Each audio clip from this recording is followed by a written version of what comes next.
क्या होगा, मोललता की परिभाषा हम ऐसे देंगे, ये भार वाली इकाई हमारी, तो नीचे तो होगा आपका विलायक का भार, विलायक का भार यानी विलायक के एकांक भार में, अब इसको किस रूप में लेंगे हम, किलोग्राम। तो हम ये कह दें कि 1 किलोग्राम विलायक में घुले हुए विलय के मोलों की संख्या, विलय के मोलों की संख्या क्या कहलाती है, उसकी मोललता कहलाती है। ठीक है, मोलरिटी, इसको इंग्लिश में मोलरिटी बोलते हैं और इसको स्मॉल m से रिप्रेजेंट किया जाता है। ठीक है, तो ये इसका फॉर्मूला बन गया कि एकांक विलायक में, एकांक विलायक कितना लेंगे, 1 किलोग्राम, उस विलायक की मात्रा में घुले हुए विलय के मोलों की संख्या क्या कहलाती है, उसकी मोललता कहलाती है। थोड़ा फॉर्मूला बना लें इसका, देखो स्मॉल m बराबर, हमें पता है विलय के मोल कैसे निकालते हैं हम, विलय के मोल निकालते हैं विलय की ग्राम में मात्रा, विलय की ग्राम में मात्रा बटा विलय का अणुभार, विलय का अणुभार। इसको हमने ऐसे लिख दिया, विलय की ग्राम में मात्रा को W से रिप्रेजेंट कर दिया। ठीक है, हम जब भी लिखेंगे A प्लस B से हमने विलयन बनाया है, तो A घटक तो मैं विलय मानूंगा और B घटक क्या मानूंगा, विलय। तो जहां भी मैंने A लिख दिया इसका मतलब वो विलय के लिए है। ठीक है, आप कुछ भी मान सकते हैं इसमें। तो विलय की ग्राम में मात्रा WA हो गई और विलय का अणुभार किससे रिप्रेजेंट कर दिया, MA से।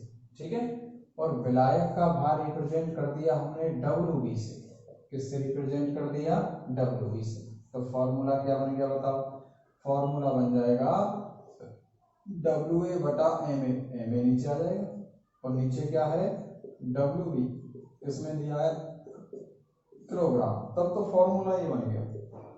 ठीक है, ये फॉर्मूला आपको ध्यान रखना है। कभी कभी ये मात्रा ग्राम में दी हुई होती है तो हम इसको इस तरीके से भी लिख सकते हैं, WA बटा MA गुणा WB, और ये यदि ग्राम में हो तो हम कितने से गुणा कर देंगे, 1000 से गुणा कर देंगे, तब इसकी मोललता ज्ञात कर लेंगे। जैसे हमने एक सवाल दिया है, क्या सवाल है देखो, 20 ग्राम NaOH को जल की 800 ग्राम मात्रा में, 800 ग्राम मात्रा में घोलकर विलयन बनाया गया है, विलयन बनाया गया है। तो इस विलयन की क्या ज्ञात करनी है, मोललता ज्ञात करनी है। ठीक है, तो इस विलयन की मोललता क्या हो जाएगी, देखो आंसर लिखेंगे तो आंसर लिखने का एक तरीका होता है, प्रॉपर वही तरीका आपको फॉलो करना है। पहले फॉर्मूला लिखेंगे, मोललता बराबर, फॉर्मूला हो गया WA बटा MA गुणा WB। अब चूंकि ये ग्राम में दे रखा है तो हम 1000 से क्या कर देंगे, गुणा करके वो वाला फॉर्मूला ले लेंगे। अब इसके सारे जितने भी मान हैं वो हम पुटअप कर लेते हैं कि WA बराबर क्या है बताओ, WA कौन है, विलय, विलय कौन है, NaOH, तो उसकी ग्राम में मात्रा कितनी हो गई 20, और MA कौन है, विलय का अणुभार, विलय कौन है NaOH, अणुभार कितना इसका 23 प्लस 16 प्लस 1 बराबर 14, तो ये हो गया आपका 40। ठीक है, WB क्या है बताओ, WB है आपका विलायक की मात्रा, विलायक क्या है जल, और जल की मात्रा कितनी है 800 ग्राम। ठीक है, ये सारे मान आपने पुटअप कर दिए, तो स्मॉल m बराबर क्या माना जाएगा 20 बटा 40 और कितना आ जाएगा 800, और गुणा कितने से कर दिया हमने 1000 से। ठीक है, लास्ट इसका क्या आ जाएगा देखो, हम लिखेंगे केवल डायरेक्ट, काटा पीटने का जो काम है, काटने पीटने का वो रफ में करेंगे हम, यहाँ कुछ काटा पीटी नहीं करनी है आपको। ऐसे नहीं करना है कि इसको इससे क्रॉस कर दिया, ठीक है, क्रॉस कर दिया तो अगर आपने कहीं भी आंसर में क्रॉस लगा दिया तो उसको टीचर पूरा गलत कर सकता है, क्योंकि यहाँ के क्रॉस का मतलब है पूरा गलत हो सकता है, ठीक है, तो क्रॉस नहीं लगाना है आपको। तो हल करेंगे इसको, क्या आ जाएगा देखो, 3 0 से 3 0 कट जाएंगी, ऊपर से ये कट गया तो आपका बच गया 2। देखो इस तरीके से आएगा 20 गुणा 1000 तो ऊपर है और नीचे है 40 गुणा 800। देखो 2 0 2 0 कट गई, 1 0 ये कट गई, इधर से 2 से इसको काट दो तो ये 2 रह गया, ये 10 रह गया, ठीक है। 8 दूनी क्या हो गया 16, तो 10/16 इतनी मूलता आ गई, ठीक है। आप चाहो तो इसको और हल कर सकते हो, ठीक है। तो 10 क्या आ गया 16 मोलर विलियन, मोलर विलियन है सॉरी, ठीक, मोलर। इस तरीके से हम किसी भी मोलरता वाले सवाल को हल कर सकते हैं।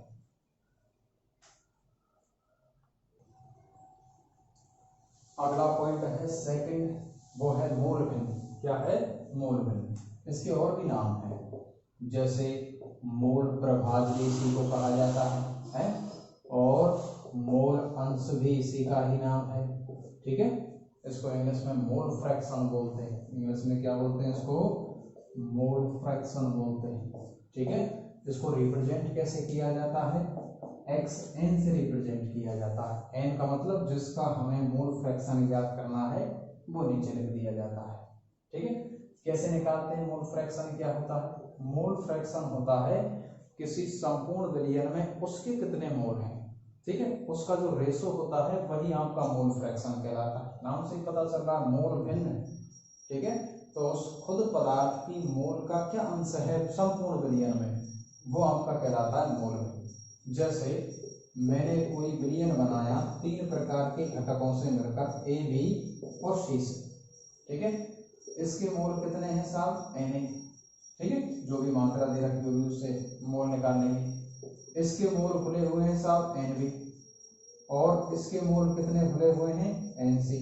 टोटल मोल कितने हो जाएंगे बताओ, Nt यानी Na plus Nb plus Nc, सबको जोड़ दिया हमने। अब इनके मोल अंश कैसे निकालेंगे, ये तो है इनके मोल, और मोल अंश कैसे निकालेंगे साहब, मोल अंश बराबर ए के मोल अंश निकाले जाएंगे खुद के मोल बटा कुल मोल। तो खुद के मोल कितने हैं Na बटा कुल मोल क्या है Nt। इसका मोल अंश कैसे निकालेंगे बी का, प्रत्येक घटक का मोल अंश निकाला जा सकता है ऐसे, xb बराबर Nb बटा Nt, ठीक है। ऐसे ही c का मोल अंश निकालना है तो xc बराबर Nc बटा Nt। ऐसे हम विलयन का निकाल सकते हैं। विलयन का मोल अंश क्या होता है, x विलयन बराबर Nt बटा Nt यानी 1। तो ध्यान रखना किसी भी विलयन का जो मोल अंश होता है उसमें कितने भी घटक क्यों ना हो सबका मोल अंश 1 होता है। कभी कभी क्या है 2 घटक का विलयन ले लेता है, एक घटक का मोल अंश दे रखा है दूसरे का ज्ञात करवा लेता है, ठीक है। तो वो क्या करते हैं हम, जैसे इसकी मात्रा देनी हो, मोल भी नहीं दे रखे हम, इसका मोल अंश दे रखा है केवल है और दूसरे का मोल अंश पूछ रहा है जबकि उसकी कोई मात्रा मोल दे ही नहीं रखा हो, तो फिर कैसे निकालेंगे, विलयन में से घटा देंगे, क्योंकि विलयन का तो हमेशा एक होता है, एक में से इसको घटा के दूसरे का निकालेंगे, ठीक है। इस तरीके से जैसे मैं एक सवाल दे देता हूँ आपको, हमने लिख दिया था 40 ग्राम NaOH को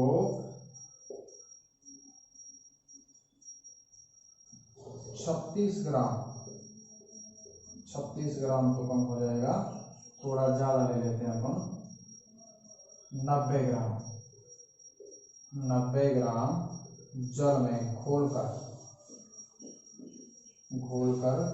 विलयन बनाया गया है, ठीक है। तो उसमें NaOH की मोल अंश XNaOH और जल की मोल अंश XH2 ज्ञात कीजिए, ठीक है। कैसे करेंगे देखो, एक तो घटक है आपका NaOH और दूसरा घटक क्या है जल, और दोनों से क्या बन रहा है विलयन बन रहा है, ठीक है। सेम इसी प्रकार से करेंगे हम, इसके ग्राम में मात्रा दे रखी है यानी सीधा हम डायरेक्ट मोल निकालेंगे। तो NaOH के मोल कैसे आएंगे, उसकी ग्राम में मात्रा बटा उसका अणुभार, कितने मोल आ गए इसके, एक आ गया NaOH का। जल का निकालो, जल की ग्राम में मात्रा 90, अणुभार कितना है 18, तो इसके मोल कितने आ गए 5 इसके आ गए। ठीक है, बिलियन में कुल मोल कितने हो जाएंगे, जब इसका 1 मोल है और इसका 5 मोल है तो बिलियन के मोल कितने हो गए 6 हो गए। ठीक है, 1 + 5 = 6। आगे देखें, इसका मूल अंश निकालना है हमें दोनों के, तो x NaOH निकालना है। NaOH के मूल अंश कैसे निकालेंगे, खुद का मूल बटा कुल मूल 1/6। ठीक है, जल का निकालना है तो x H2O = 5/6, ऐसे मूल अंश निकालना है। ठीक है, तो उस तरीके से हम दूसरा पॉइंट मोल अंश भी हल कर सकते हैं। वेरी वेरी इंपॉर्टेंट है, ध्यान रखना, ये सवाल यहाँ से जरूर पूछता है।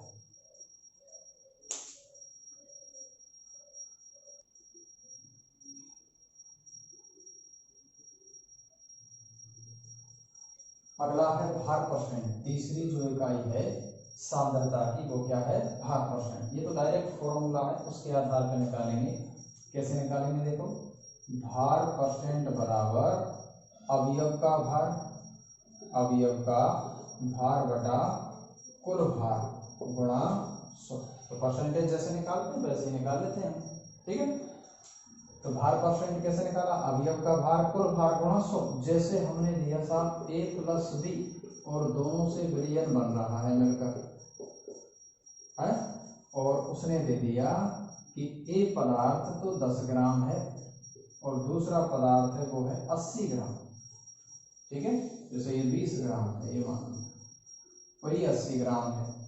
तो बताइए A पदार्थ का भार परसेंट क्या होगा, तो A का भार परसेंट कैसे निकालेंगे हम, A का भार परसेंट बराबर A का भार खुद का, A का भार बटा कुल भार। तो A का भार कितना है बताओ 20 ग्राम, और कुल भार कितना हो जाएगा विलयन का, 20 + 80 = 100। तो कितना आ गया 100 आ गया। ठीक है, कुल भार, और गुणा कितने से कर देंगे 100 से कर देंगे। कितना आ गया बताओ 20% आ गया। ऐसे ही B का भार परसेंट निकालेंगे। B का भार परसेंट कैसे निकालोगे बताओ, B का भार बटा कुल भार, और गुणा कितने से कर देंगे 100 से। ठीक है, तो ये हमने लिख लिया था, B का भार कितना है 80 बटा कुल भार कितना है 100, और गुणा कर दिया हमने 100 से, तो इसका कितना आ गया 80%। ठीक है, मान लो उसने कहा कि C कोई पदार्थ है और कुल विलयन ऐसे हो जाए। दूसरा सवाल देख लेते हैं इसी में, यहाँ थोड़ा सा सवाल अच्छा आता है भार परसेंट का। ठीक है, कैसा, देखो, जैसे हमने कहा कि 10% NaOH के जलीय विलयन में जल का भार परसेंट ज्ञात करो या ज्ञात कीजिए। ठीक है, कैसे करेंगे, देखो, जैसे हमने क्या निकाला है, इसमें 10% NaOH का विलयन दिया जा रहा है, और इसमें हमने क्या पूछा है, जल का भार परसेंट पूछा। तो हम डायरेक्ट सवाल पे पहुंच जाए। क्वेश्चन क्या है, जल का भार परसेंट। तो फॉर्मूला लगाओ, H2O का भार परसेंट। ध्यान रखना सवाल आपका इस तरीके से होना चाहिए।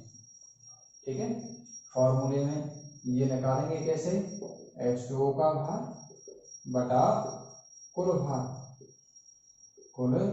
भार गुणा 100। तो ये चीजें तो हमें चाहिए, इनसे निकालेंगे। कुल भार आपको पता है नहीं, जल का भार आपको पता है ये भी पता नहीं।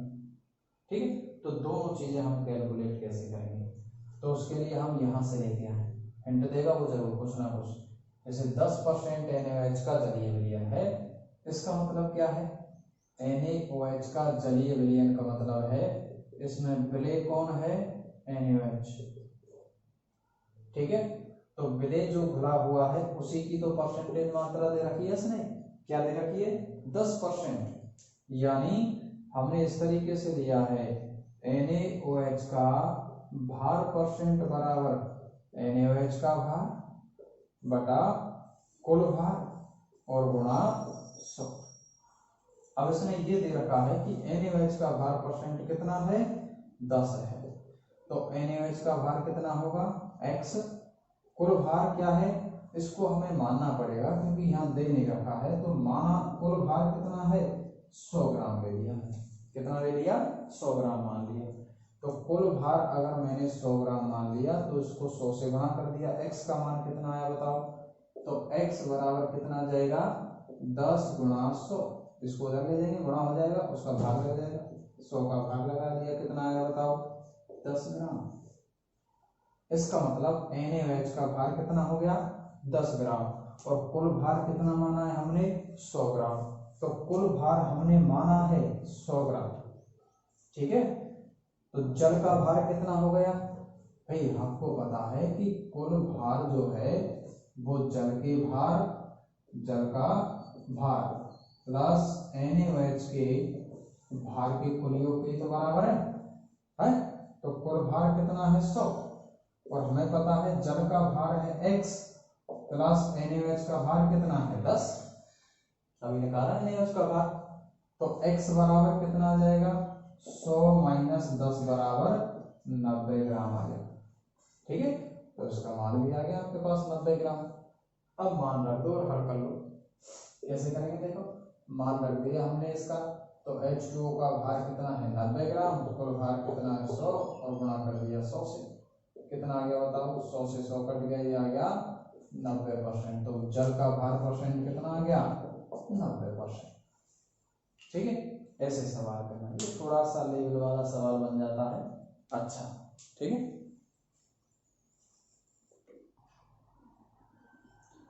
अगली सांद्रता की इकाई है वो है मोलरता। ठीक है, मोलरता को हम मोलरिटी कहते हैं इंग्लिश में, इसको कैपिटल M से रिप्रेजेंट किया जाता है। इसकी क्या परिभाषा होगी, तो ये आपको पता है ये कौन सी इकाई में आता है, भार आयतन इकाई में आता है। ठीक है, भार आयतन इकाई का मतलब है कि इसमें नीचे तो क्या लिया जाएगा बिलियन का आयतन, किसका आयतन लिया जाएगा बिलियन का। ठीक है, क्योंकि विलायक ही बिलियन का आयतन बनाता है, तो उसको विलायक का आयतन कह दो या बिलियन का आयतन कह दो, एक ही बात।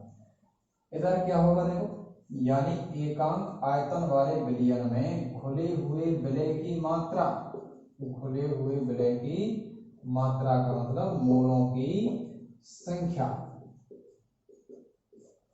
ठीक है, आयतन कितना लेंगे 1 लीटर। ठीक है, वही कहलाएगी आपकी मोलरता। तो 1 लीटर विलयन में घुले हुए विलय के मोलों की संख्या क्या कहलाती है, मोलरता कहलाती है। इसके भी फॉर्मूले से हम इसी तरीके से फॉर्मूला बना लेते हैं जिससे क्वेश्चन हल करेंगे।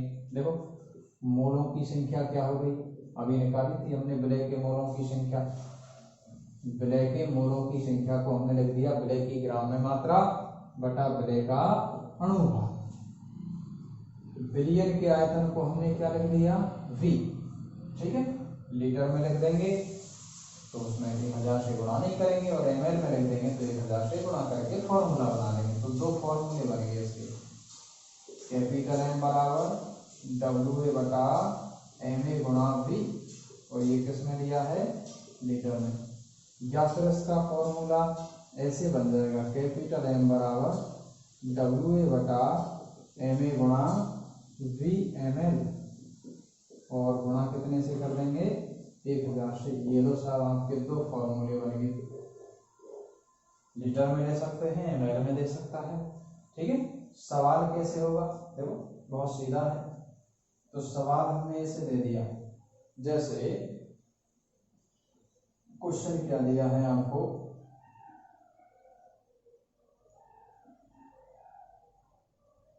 अस्सी ग्राम NaOH को जल में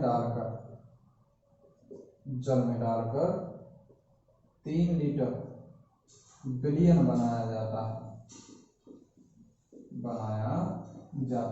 या हम कह सकते हैं 3 लीटर जल में। तो ध्यान रखना जो विलायक का है वही विलयन का आयतन होगा। आप समझ में आइए, क्योंकि इससे आयतन पे ज्यादा कोई चेंज नहीं आएगा। तो ध्यान रखना, या तो विलायक कह दो या विलयन कह दो, बात एक ही है, लेकिन हम विलयन ही कह देते हैं उसमें सीधा सीधा। तो 20 ग्राम NaOH को जल में डालकर कितने लीटर विलयन बनाया गया है? 3 लीटर। तो इस विलयन की क्या ज्ञात करवा रहा है? मोलरता ज्ञात कीजिए। ठीक है, कैसे ज्ञात करेंगे? फॉर्मूला आपके पास है, ये लीटर में दे रखा है, तो ये फॉर्मूला काम में ले लेंगे। ठीक है, कैसे फॉर्मूला काम में लिया देखो, आंसर करेंगे तो पहले फॉर्मूला लिखेंगे WA बटा MA गुणा V लीटर में, ये लिख दिया साहब। इसके सारी वैल्यू लिख लेते हैं कि WA का मान क्या है बताओ, विलेय की ग्राम में मात्रा कितनी दे रखी है? 80। और MA क्या है? विलेय का अनुपात, विलेय कौन है? NaOH, कितना है अनुपात? 40। ठीक है, इसके अलावा V लीटर में कितना आयतन दे रहा है? 3 लीटर दिया जाए, मान लिख लेते हैं इसके। तो कैपिटल M बराबर कितना हो जाएगा? सॉरी 80 बटा 40 गुणा 3, हल कर लेंगे इसको, और जो भी हल आएगा वो आपकी क्या हो जाएगी? मोलरता हो जाएगी। तो उसको हम इतने मोलर विलयन कह देते हैं। ठीक है, मोल प्रति लीटर इसकी इकाई होती है, क्या होती है? या तो मोलर कह दो या फिर क्या कह दो? मोल प्रति लीटर। ठीक है, इकाई हमेशा उसकी मेन परिभाषा से बनती है, जो मेन परिभाषा शुरुआत वाली कि 1 लीटर विलयन में खुले हुए विलय के मोलों की संख्या, तो मोल बटा लीटर, तो लीटर को ऊपर जाएगा तो क्या हो जाएगा? मोल प्रति लीटर। ठीक है, तो मोल लीटर इनवर्स ऐसे लिख देते हैं इसको। ठीक है, तो ये आपकी क्या हो गई? मोलरता हो गई।